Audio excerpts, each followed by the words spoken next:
वाञ्छाकल्पतरुभ्यश्च कृपासिन्धुभ्येव च पतितानां पावनेभ्यो श्रीवैष्णवेभ्यो नमो नमः।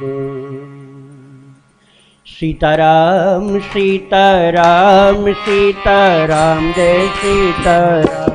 सीताराम सीताराम सीताराम जय सीताराम। सीताराम सीताराम सीताराम जय सीताराम। सीताराम सीताराम सीताराम जय सीताराम। सीताराम सीताराम सीताराम जय सीताराम। सीताराम सीताराम सीताराम जय सीताराम।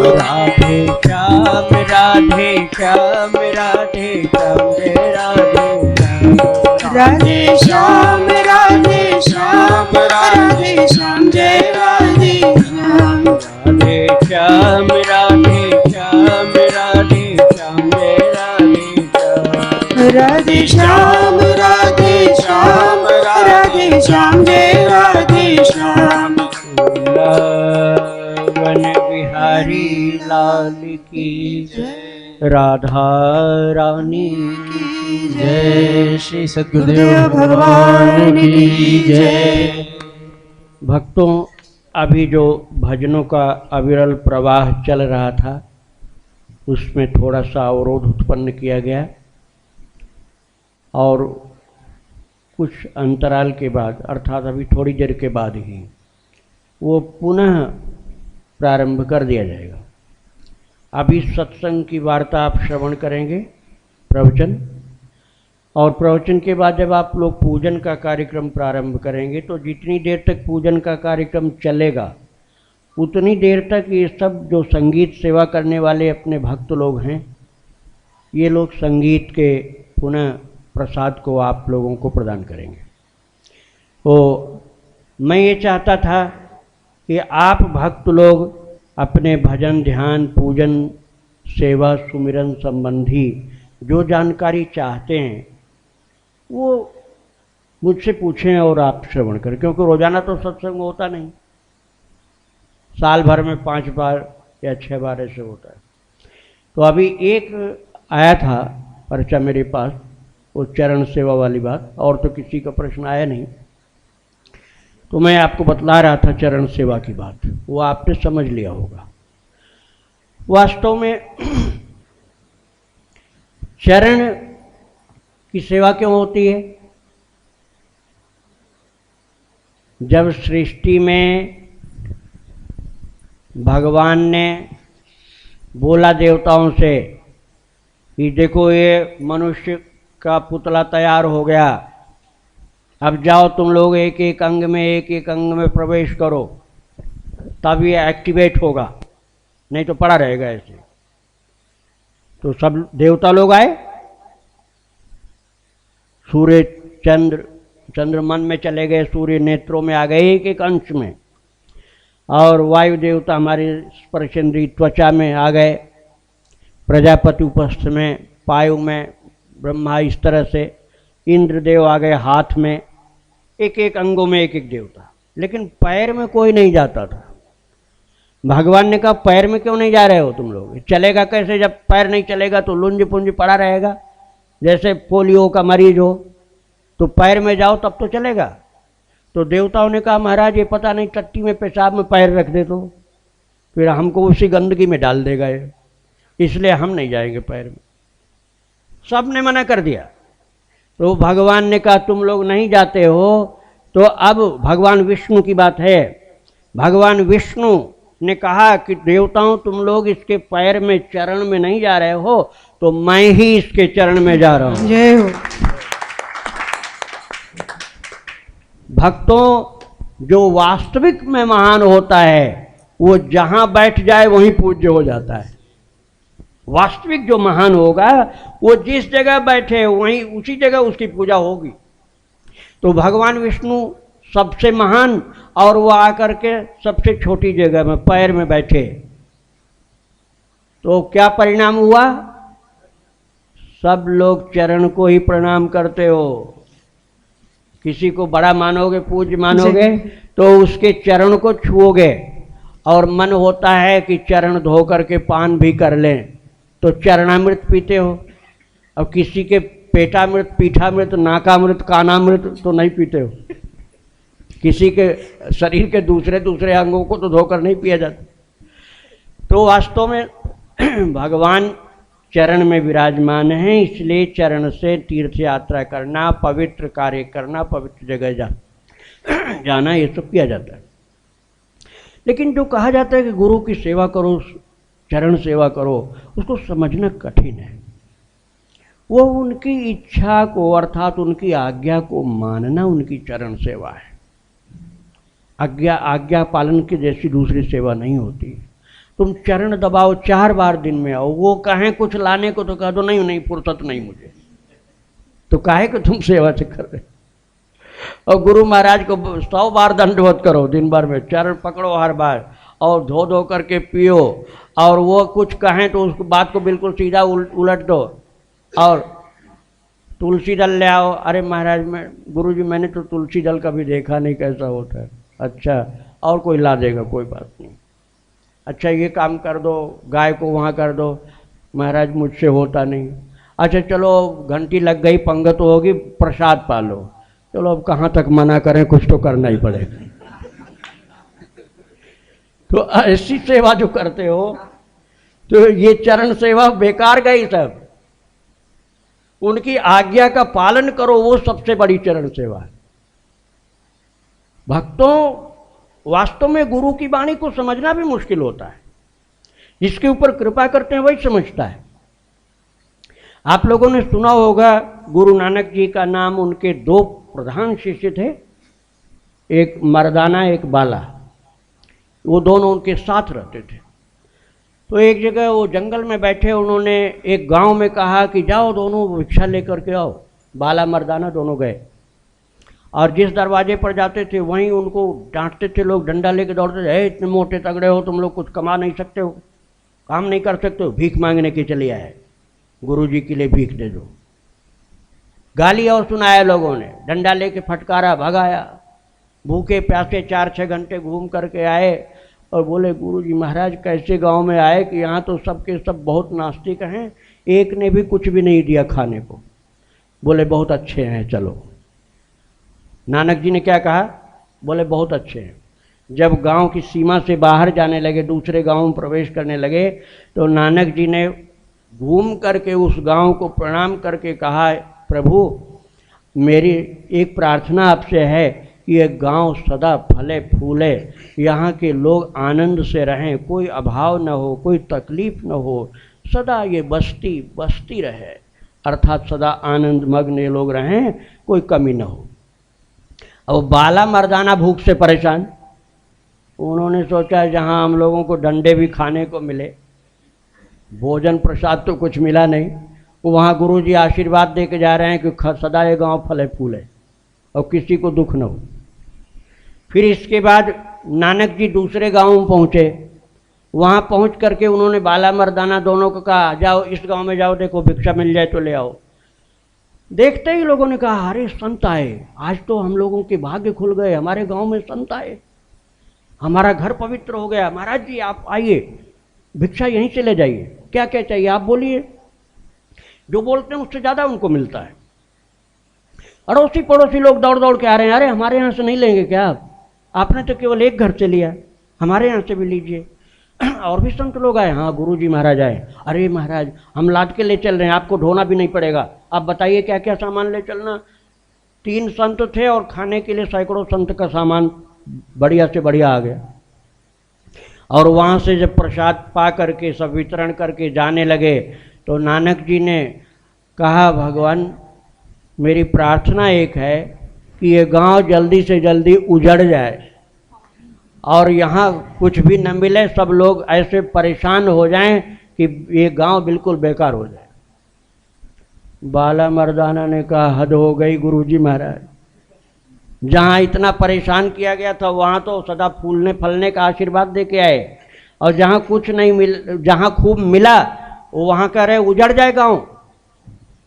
नानक जी ने कहा गुरु की वाणी को समझना मुश्किल है बेटा, तुम अपने सांसारिक दृष्टि से हर चीज को आंकते हो, इसलिए नहीं समझ सकते हो। बोले महाराज हम भले समझें चाहे न समझें, लेकिन ये बात जो आपने बताया उसका वास्तविक रहस्य क्या ये बताइए। वहाँ आशीर्वाद और यहाँ श्राप, जहाँ हम लोगों को प्रताड़ित किया गया वहाँ तो आशीर्वाद दे के आए, और जहाँ इतना सेवा की गई वहाँ श्राप दे के आए, ये क्या बात है। नानक जी ने कहा बेटा उस पूरे गांव के लोग महादुष्ट हैं, तुम लोगों ने देख ही लिया। तो मैंने भगवान से प्रार्थना किया कि इतना इनको सुखी संपन्न रखो कि कभी गांव से इनको निकल के बाहर जाना न पड़े, अर्थात इनकी गंदगी वो बाहर न जाए, जहां जैसे हैं वहीं उसको लिए बैठे रहे वो।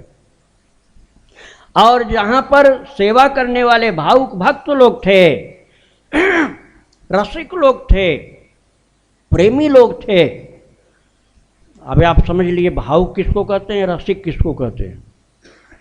भागवत जी में व्यास जी क्या कहते हैं, पिबत भागवतम रसमालयम मुहुरहो रसिका भुवि भावुका।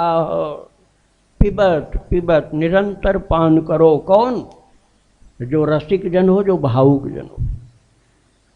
भावुक वो होता है जो भाव संपन्न रहता है, भगवान के भाव में फूला रहता है, निरंतर उसी में डूबा रहता है, और समझ लीजिए रस का आस्वादन करने का मजा लेता है, आनंद लेता है, वो भावुक है।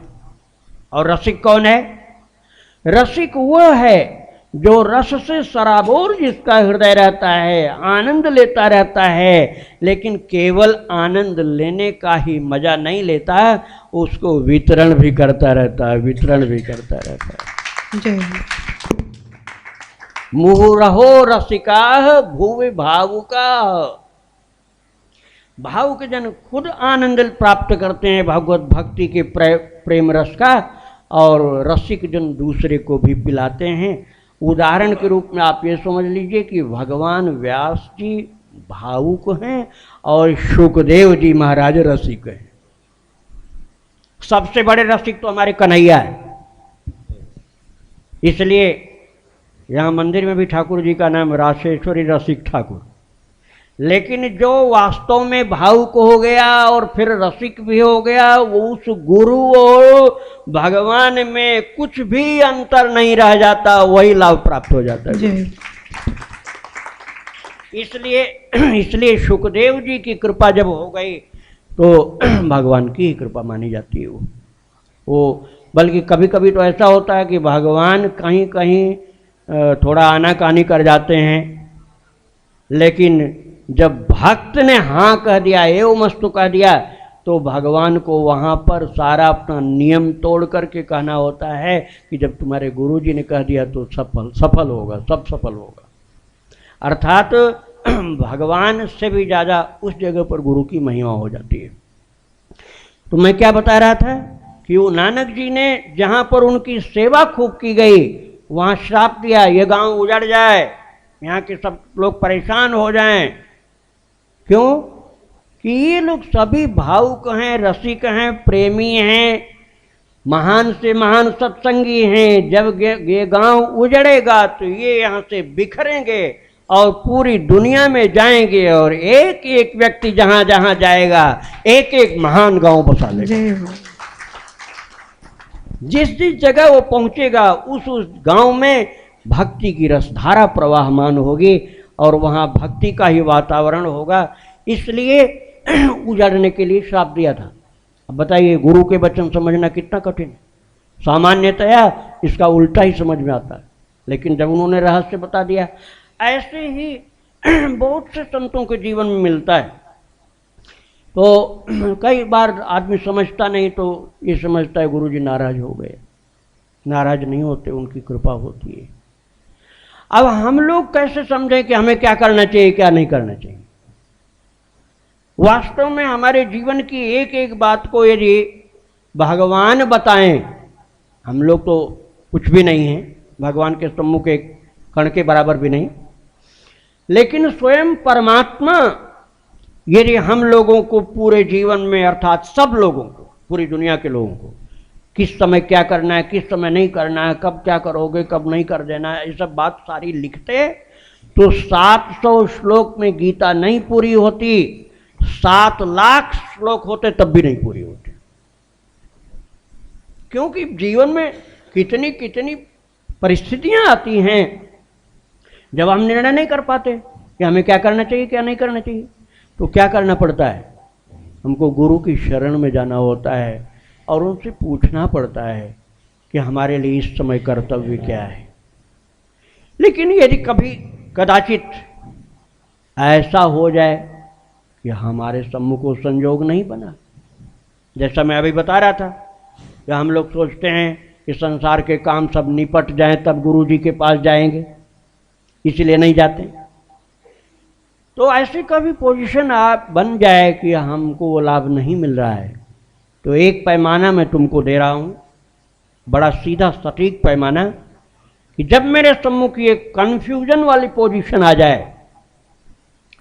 अब आप समझ जाएंगे कन्फ्यूजन बोलने से, दिग्भ्रांत अवस्था आ जाए, अर्थात हम समझ नहीं पा रहे हैं कि किधर हमको जाना है, क्या करना चाहिए, ये कर्तव्य है कि अकर्तव्य है, उसका बोध हमें नहीं हो रहा है, तो हमको क्या निर्णय लेना चाहिए।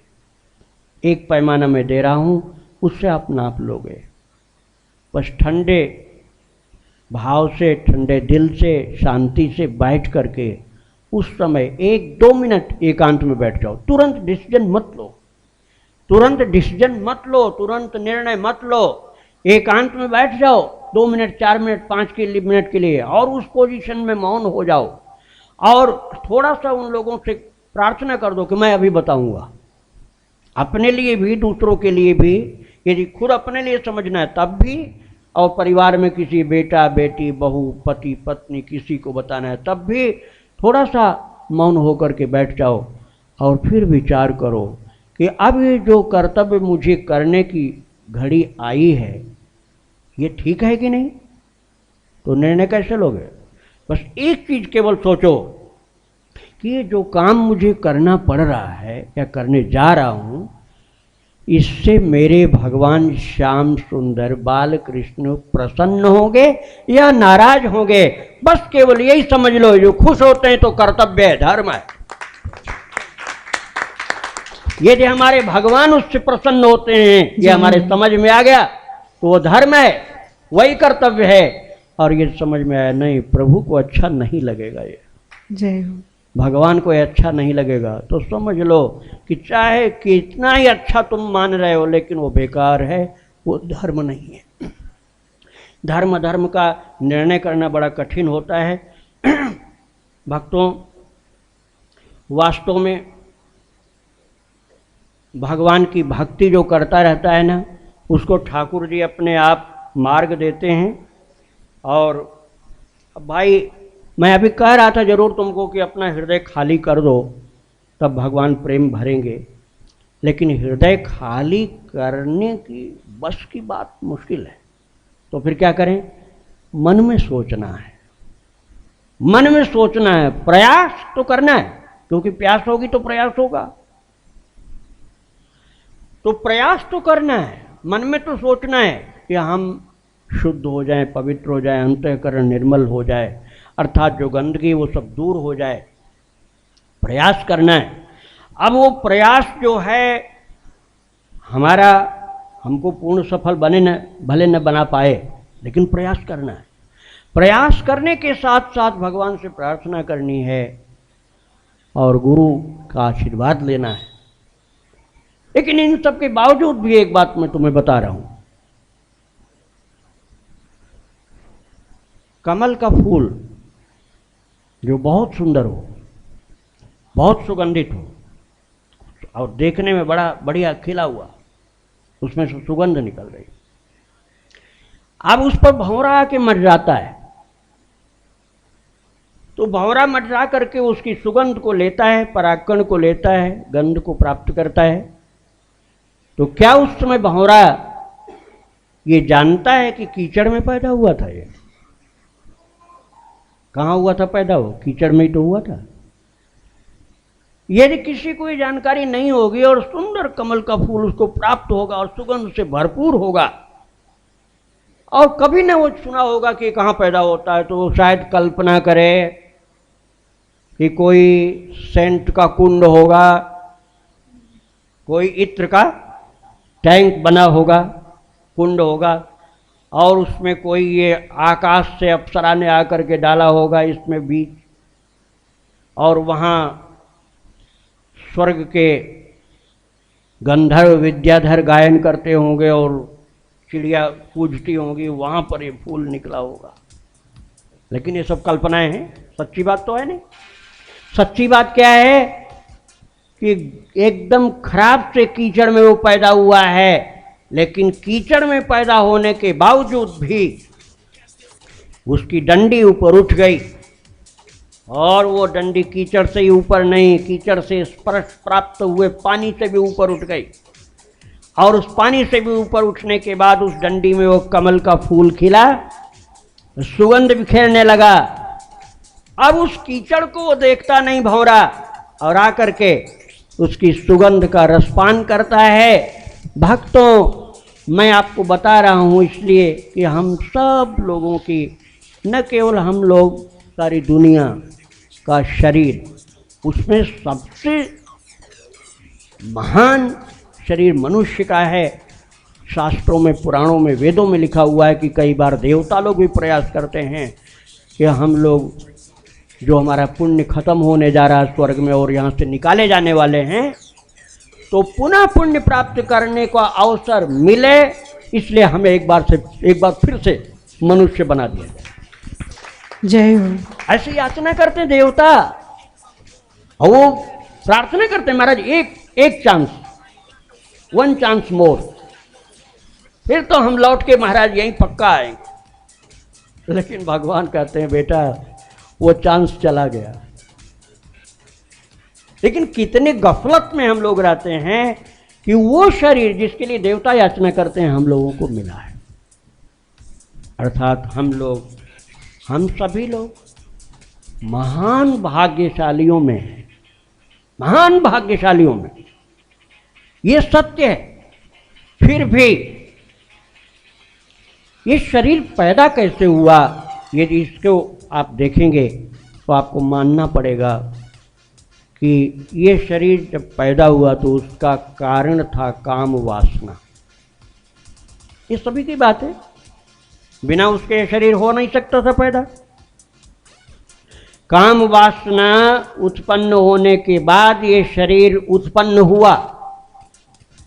क्या किसी का शरीर हो, यदि वो प्रकट नहीं हुआ हो तो, यदि माँ के पेट से पैदा हुआ है, कोई प्रकट हुआ उसकी बात नहीं है। जैसे अवतार भगवान को होते हैं उनकी बातें नहीं। जो माँ के पेट से पैदा हुआ वो काम वासना का ही तो फल हुआ कि वो शरीर हुआ।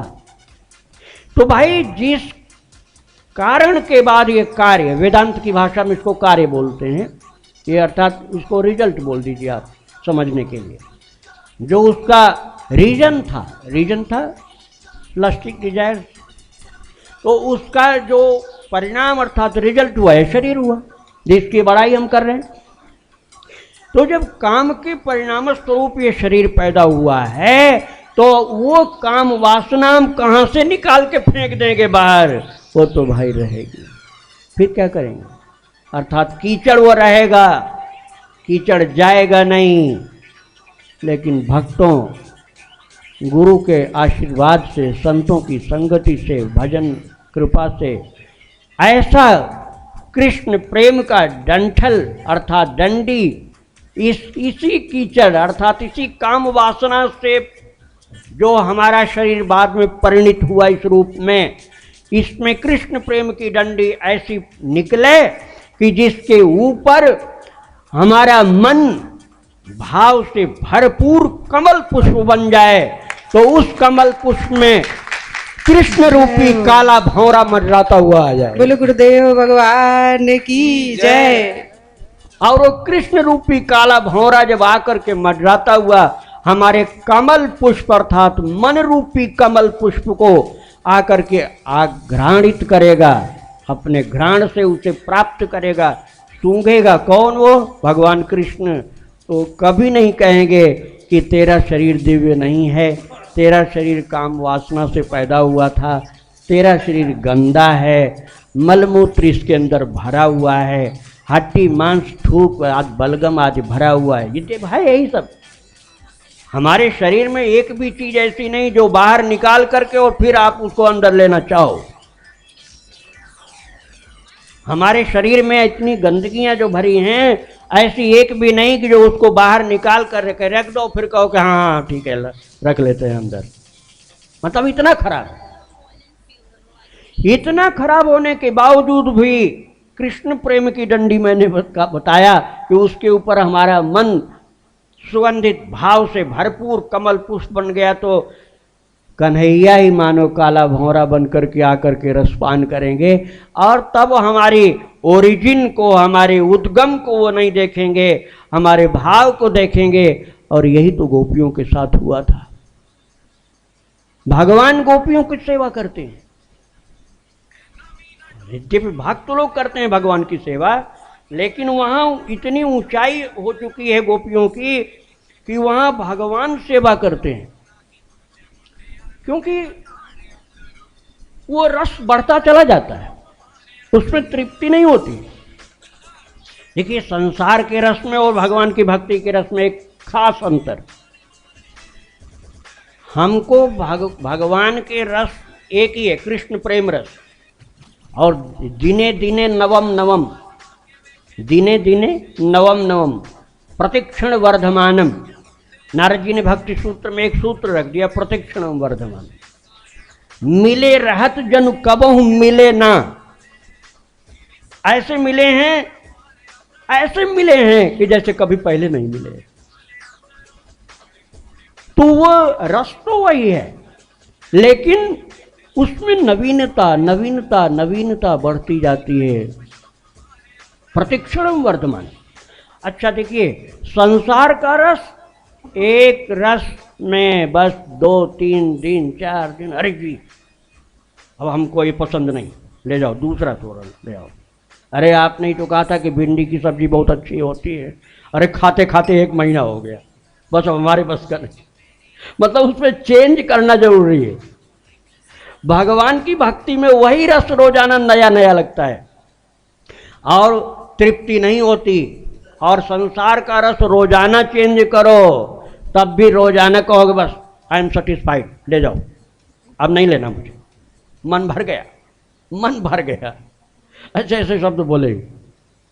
तो भाई भगवान की भक्ति की बात ही अलग है। लेकिन अब आप यूं समझिए,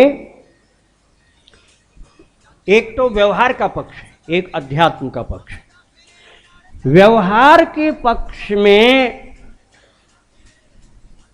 हमको एक लिमिट रखनी चाहिए। मैं आप लोगों के लिए, अपने लिए ये बोल रहा हूं कि व्यवहार के पक्ष में हमको एक लिमिट रखना है, बस इससे ज़्यादा हम नहीं करेंगे। कोई नाराज हो, चाहे रिश्तेदारी टूट जाए तो टूट जाए।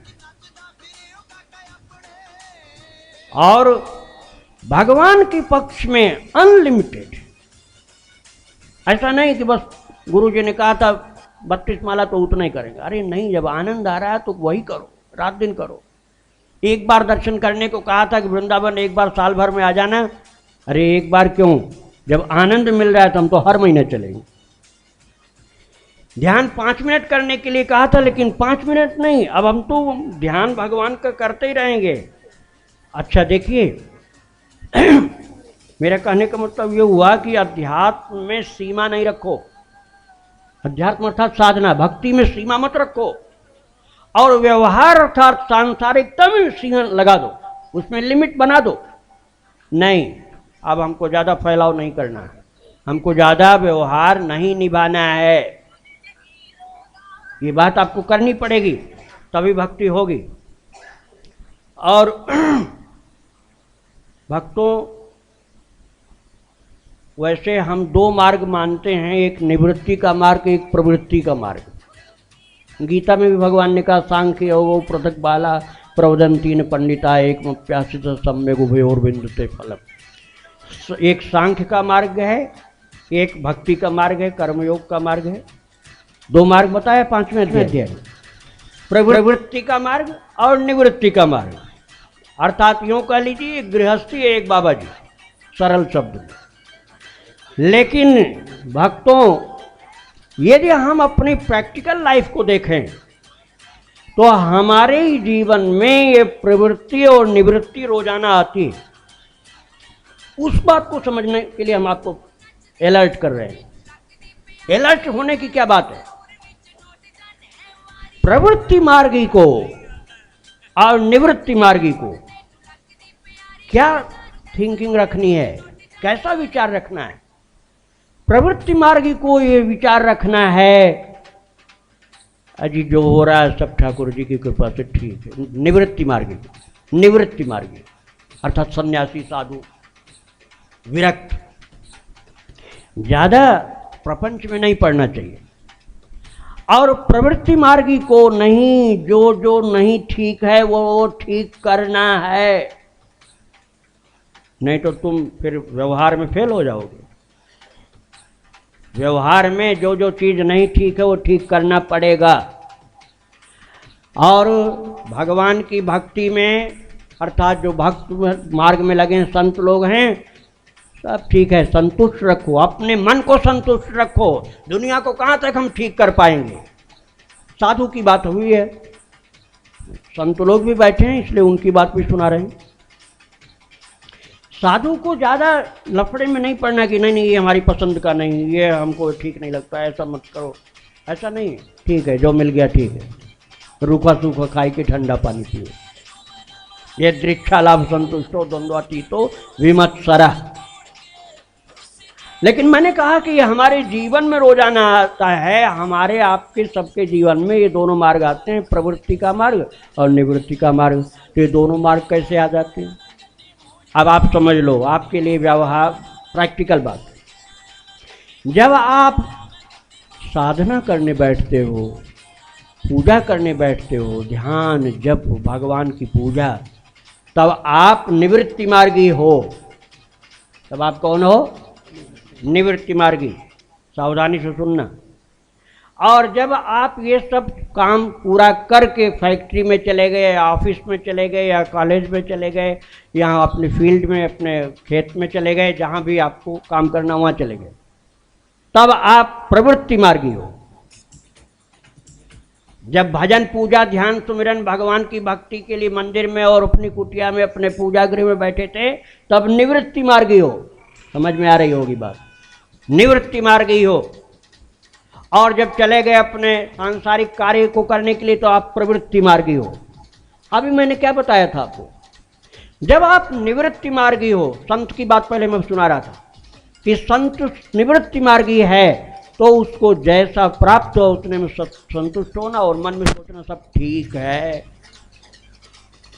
और जो प्रवृत्ति मार्गी है उसको ये सोचना है ठीक नहीं है, ठीक करना है।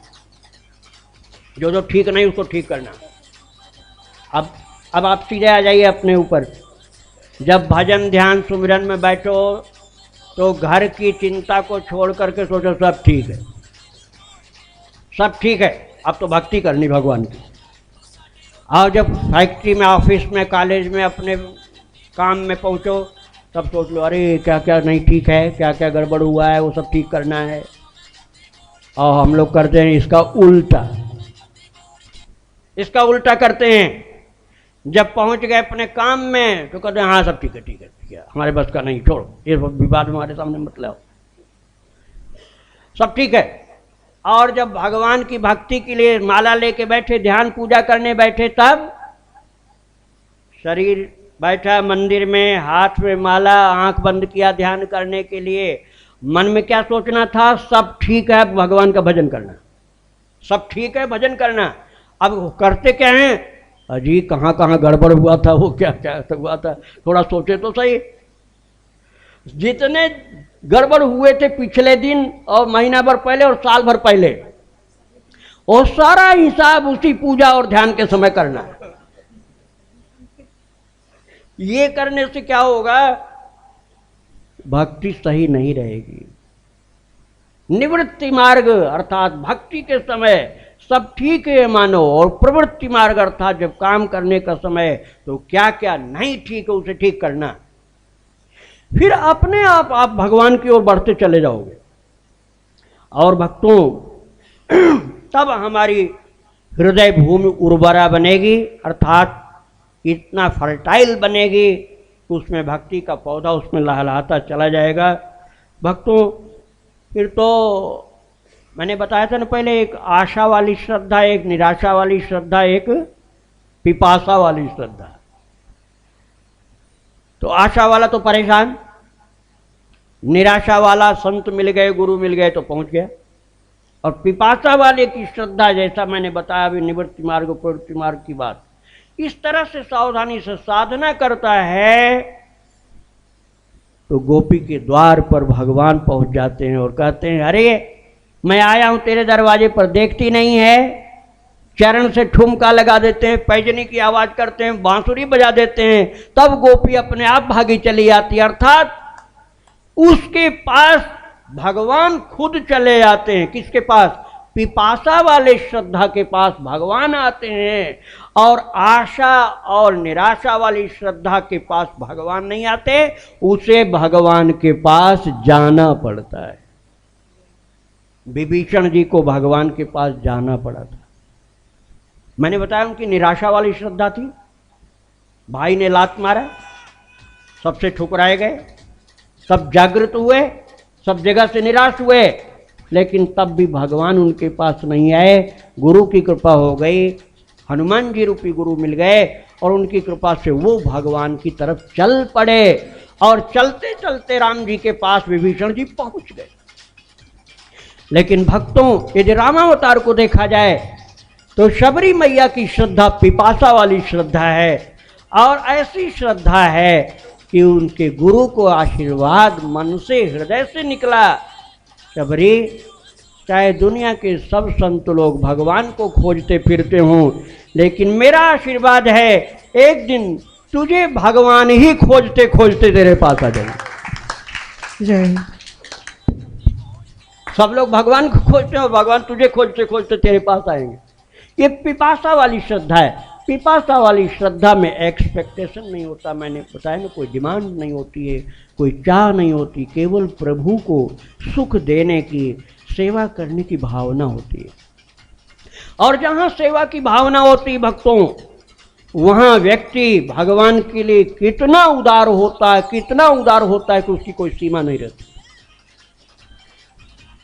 अर्थात उसका जीवन ही भगवान के लिए होता है। और श्रद्धा यदि पिपासा वाली नहीं तो आशा वाली कहीं श्रद्धा हुई, तब तो वही सबसे तड़ी गली वाली चीज ले आएंगे। जो दुकान में बिकती नहीं होगी, वो दुकानदार भी पहले से रखा है, वो कहीं पूजा होगी तो ये बिक जाएगा हमारा, जो क्योंकि अपने घर में तो कोई खाएगा नहीं घटिया वाला माल, चलो वो पूजा में चढ़ा देंगे। अरे महाराज, मैं तो रुपया पैसा चढ़ावे के बिल्कुल खिलाफ रहता हूँ। अब ये कानूनी बातें जो हैं सरकारी कानून भी होते हैं ना, उनके पालन के लिए हमारे डॉक्टर यूके श्रीवास्तव ये समिति बनाए हैं। मैं कह रहा हूँ ठीक है, आज के हिसाब से करना भी जरूरी है, इसलिए उनको कहना पड़ा सदस्यता के लिए 2000 रुपये दीजिए। लेकिन जब वो बोल रहे थे तो मेरी तो गर्दन झुकी जा रही थी कि ये 2000 रुपये की डिमांड कहाँ से ले आए। मैं नहीं कह रहा हूँ कि आप लोग मत देना इनको, लेकिन यदि मुझे लेना होता तो मैं तो कभी नहीं लेता। अब इनको इसलिए लेना पड़ रहा है कि इनको वो सब काम करना है, वो भी जरूरी होता है आजकल, नहीं तो कहीं कानून की चक्कर वाली बात ना आ जाए। किंतु भक्तों, भगवान के लिए देने में सारा जीवन हमारा चला जाए, भगवान है तो सब है। मैंने पहले अभी एक शब्द प्रयोग किया था। अब एक आपको सहृदय सरल समर्पित पिपासा वाले भक्त की कथा सुना करके तब प्रवचन को विराम दूंगा। अभी तक सिद्धांत की बातें मैं सुना रहा था, और सिद्धांत की बातें भी जरूरी होती हैं। अब आप समझिए, हमारा समर्पण भगवान के लिए कैसा होता, उसका एक उदाहरण मैं दे रहा हूँ।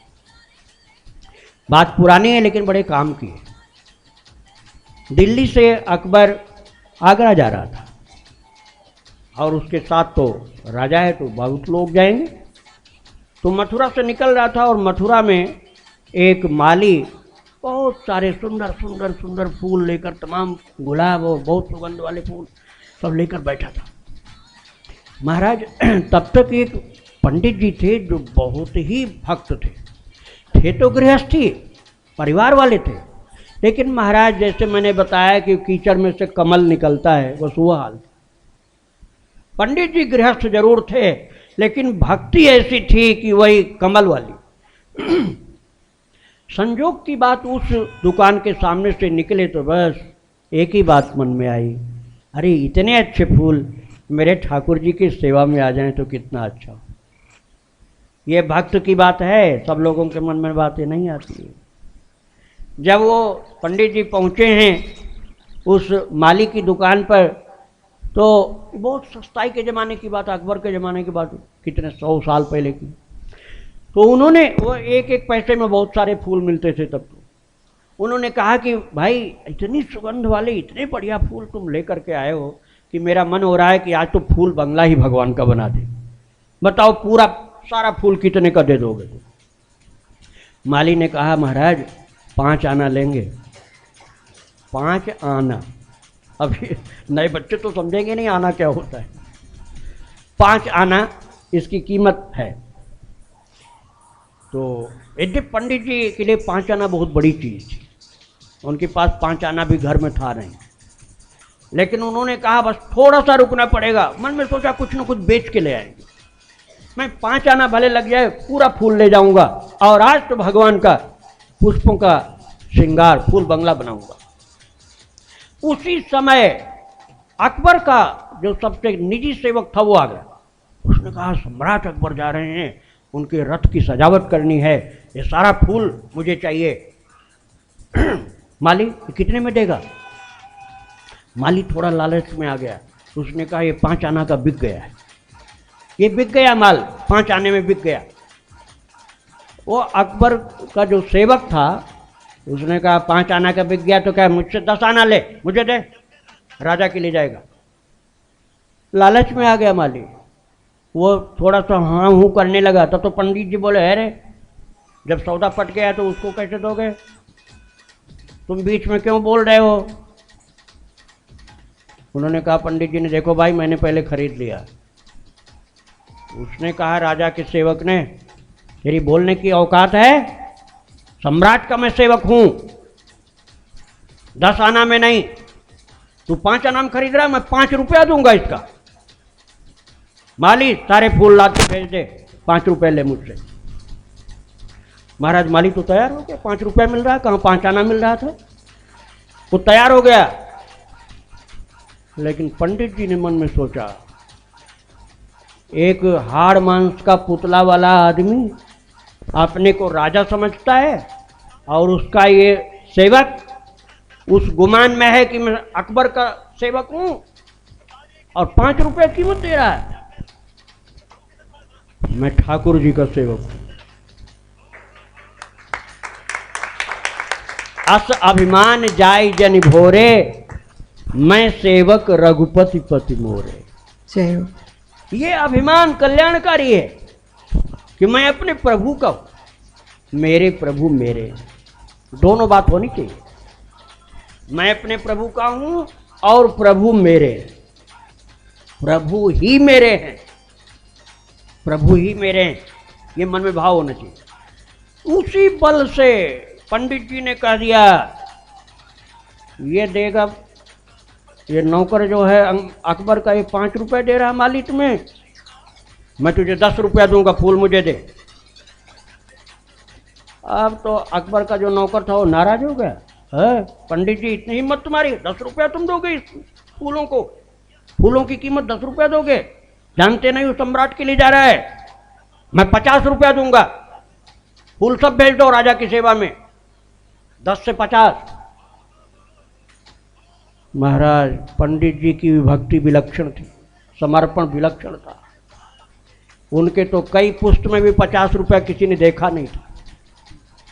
लेकिन पंडित जी ने सोचा कि ये जीवन है केवल भगवान के लिए, इसलिए माली ये सारे फूल मैं ले जाऊंगा और 100 रुपया दूंगा।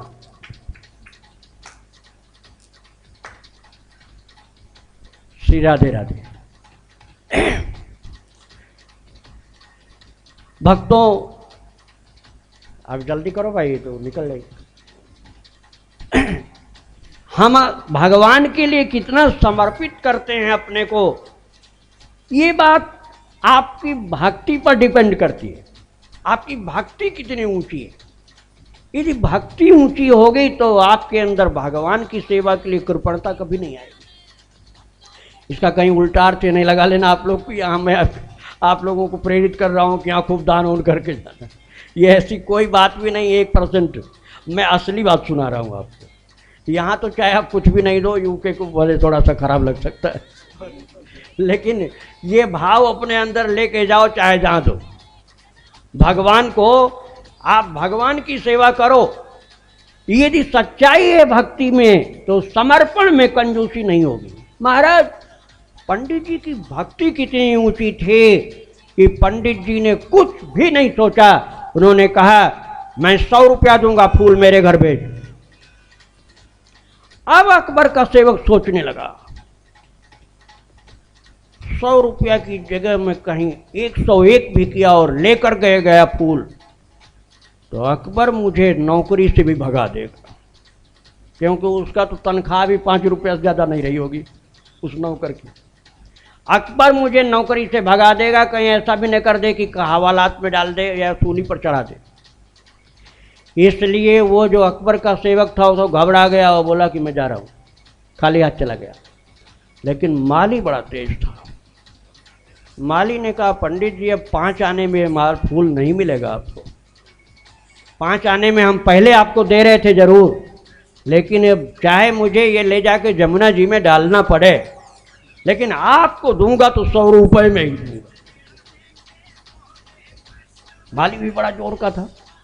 अब पंडित जी भी जब ठाकुर जी को याद करके प्रतिज्ञाबद्ध हुए थे तो उन्होंने कहा माली चिंता मत कर, मैं अभी इंतजाम करता हूँ। और सारे फूल भगवान के हो चुके हैं, मैंने मन में सोच रखा है कि इन सारे फूलों का फूल बंगला भगवान का बनाऊंगा, तो मैं ले ही जाऊंगा।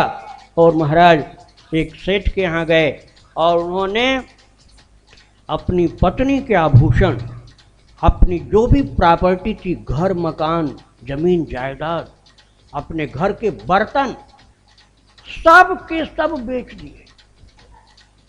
सेठ ने सब ले लिया। कोई टाइम दिया कि इतने दिन तक आप नहीं छुड़ाने आओगे तो मेरा हो जाएगा और तुमको नहीं मिलेगा।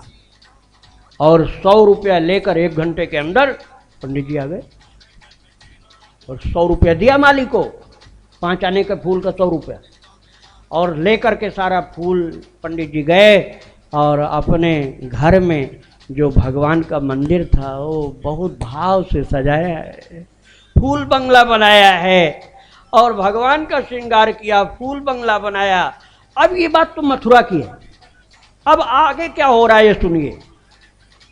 वहाँ श्रीनाथ द्वारा में, उदयपुर के पास नाथ द्वारा में भगवान का पर्दा खुला और पुजारी जी कुछ सामान लेकर ठाकुर जी की सेवा में जब आगे बढ़े तो देखा उन्होंने श्रीनाथ जी की गर्दन बहुत नीचे ऐसे झुकी हुई। श्रीनाथ जी की गर्दन ऐसे झुकी हुई। पुजारी जी घबरा गए, पहली बार यह दृश्य देखा। वो रोने लगे, प्रभु आपकी गर्दन में दर्द हो गया क्या? आपको ये तकलीफ कैसे हो गई? आप आज तो बोल दीजिए, रोजाना भले मत बोलिएगा, आज तो बोल दीजिए आपको क्या कष्ट हुआ जो गर्दन नीचे झुक गई आपकी। जब पुजारी बहुत रोने लगा, बड़ी विनती करने लगे पुजारी जी, तब भगवान ने धीरे से दिव्य ध्वनि प्रकट की, मैं दुनिया का सारा भार लेने पर सिर पर तब भी गर्दन नहीं झुकाऊंगा, लेकिन आज तो मथुरा का वो पंडित जो मेरा प्रिय भक्त है उसकी माला से मेरी गर्दन झुकी जा रही है। जय हो। पुजारी, यदि तुम चाहते हो कि मैं सुख से मंदिर में विराजमान हूं तो तुरंत मेरे सेवकों को तुम मथुरा भेजो, पंडित जी को ले आओ और 100 रुपया जो सेठ से उन्होंने लिया है वो वापस वहीं तुरंत देना, और उनकी जमीन जायदाद, मकान, पत्नी के आभूषण, घर के बर्तन, सब जो गिरवी रखे हुए सब छुड़ा करके और उनको बंधन मुक्त करके और उनको ले करके आओ, मुझे बड़ी प्रसन्नता होगी। नाथ द्वारा से मंदिर से सेवक लोग आए हैं, विशेष सेवक, विशेष वाहनों से मथुरा जी पहुंचे हैं और आकर के पंडित जी के घर गए और बताया कि तुम्हारी भक्ति से भगवान श्रीनाथ जी की गर्दन झुकी पड़ी है, जल्दी चलो नहीं तो गर्दन झुकी ही रहेगी। जल्दी से सेठ के घर जाकर 100 रुपया देकर सब छुड़ा दिया और पंडित जी को रथ पर बैठा करके नाथ द्वारा में पहुंचे। और जब मंदिर में पंडित जी ने साष्टांग प्रणाम करके कहा, प्रभु मैं तो आ गया, अब क्यों तकलीफ अपने को दे रहे हो, तब भगवान की गर्दन सीधी हो। बोले भक्त वत्सल भगवान की जय। भक्तों, ये है सच्ची भक्ति। सच्ची भक्ति जहाँ होती है वहाँ ठाकुर जी सब कुछ कर तुम अकर तुम अन्यथा कर तुम समर्थ है, उनके लिए कुछ भी असंभव नहीं है, वो करके दिखलाते हैं। हमारे जीवन को भक्ति के अमृत से सराबोर कर देते हैं, हमारे जीवन को सफल कर देते हैं और जो मानव जीवन का लक्ष्य है वह हम हस्तगत कर लेते हैं। ये सत्संग के आप शब्द श्रवण किए। अब आप जैसा कार्यक्रम पूजन आदि का है वो करेंगे और जिन भक्तों का भजन चल रहा था वे सब संगीत सेवक भगवत भक्त लोग अपने संगीत से भरे हुए वो सब प्रोत भजनों का रसास्वादन हम लोगों को कराएंगे। वृंदावन विहारी लाल की जय, राधा रानी की जय, बोले परम पूज्य सदगुरुदेव महाराज की जय।